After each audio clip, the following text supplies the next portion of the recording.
नमस्कार प्रिय दर्शकों, कैसे हो? उम्मीद करता हूँ कि आप सब अच्छे होंगे। एक बार फिर से हमारे YouTube चैनल गंगा ज्ञान दर्पण में आपका स्वागत है। तो प्रिय दर्शकों, आज की कहानी है हाथी और शेर की कहानी। आज की कहानी बहुत ही ज्ञानवर्धक है, इसीलिए कोई न कोई बड़ी सीख देकर जाएगी। इसीलिए कहानी को पूरी देखना और वीडियो के अंत तक बने रहना और हमारे YouTube चैनल को सब्सक्राइब कर लेना और बेल आइकन दबा लेना, ताकि आगे भी ऐसी ज्ञानवर्धक कहानियाँ आप तक पहुंच सके और आपको आगे भी सीख मिल सके।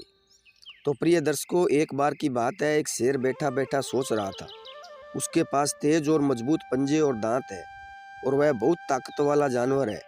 फिर भी जब वह एक मोर के बारे में सुनता था तो वह बहुत ईर्ष्या करता था, क्योंकि जंगल के सारे जानवर मोर की बहुत तारीफ करते थे कि वह जब अपने पंख फैलाता है तो बहुत सुंदर लगता है और जब वह नाचता है तो अति सुंदर लगता है।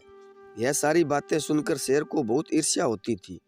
इसलिए शेर ने सोचा कि क्या इस तरह का जीवन जीने लायक है? मैं जंगल का राजा हूँ, इतना ताकतवर हूँ और सबसे मजबूत और सबसे बहादुर जानवर हूँ, फिर भी जंगल के सभी जानवर मोर की तारीफ करते हैं, मेरी कोई भी प्रशंसा नहीं करता। और यह सोचकर शेर दुखी हो रहा था। तभी एक हाथी वहां से गुजरा। हाथी अपने कानों को फड़फड़ाते हुए बहुत ही दुखी हो रहा था। यह देखकर शेर ने हाथी से पूछा, तेरा तो शरीर इतना बड़ा है और तू बहुत ताकतवर भी है, फिर भी तू क्यों इतना दुखी हो रहा है? तुझे क्या परेशानी है? शेर ने सोचा, क्यों न अपना दुख इस हाथी के साथ बांट लूं। तो शेर ने हाथी से कहा, क्या जंगल में कोई ऐसा जानवर है जिससे तुझे ईर्ष्या हो, तुझे नुकसान पहुंचा सके? यह सुनकर हाथी ने कहा कि जंगल का सबसे छोटा जानवर मुझ जैसे विशालकाय और ताकतवर जानवर को परेशान कर सकता है। इस पर शेर ने पूछा कि ऐसा कौन सा छोटा जानवर है जो तुझ जैसे विशालकाय जानवर को परेशान कर सकता है? तब हाथी ने कहा, महाराज, वो जानवर इस जंगल का सबसे छोटा जानवर चींटी है। जब वो मेरे कान में घुस जाती है तो मैं दर्द से पागल हो जाता हूँ और कई बार मर जाता हूँ।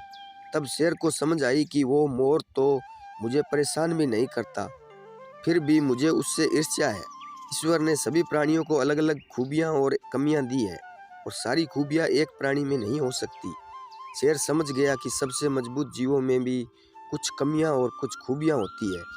शेर को जब आत्मविश्वास प्राप्त हो चुका था और शेर ने निर्णय लिया कि अब कभी भी किसी से ईर्ष्या नहीं करेगा।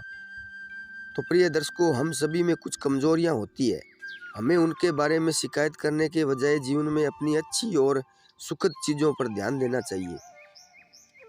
तो हमें कहानी से यही शिक्षा मिलती है कि कभी किसी से ईर्ष्या नहीं करनी चाहिए। ईश्वर ने सभी को अलग अलग खूबियाँ दी है और हमें अपनी अंदर की खूबियों को पहचानना चाहिए, न कि दूसरों के प्रति तुलना करनी चाहिए और न कि दूसरों के प्रति ईर्ष्या करनी चाहिए। अगर आप अपने मन की खूबियाँ पहचान जाओगे तो ज़िंदगी में कामयाब ज़रूर हो जाओगे। इसलिए दूसरों के प्रति ईर्ष्या करना छोड़ो और अपने अंदर की खूबियों को पहचानो और आगे बढ़ो।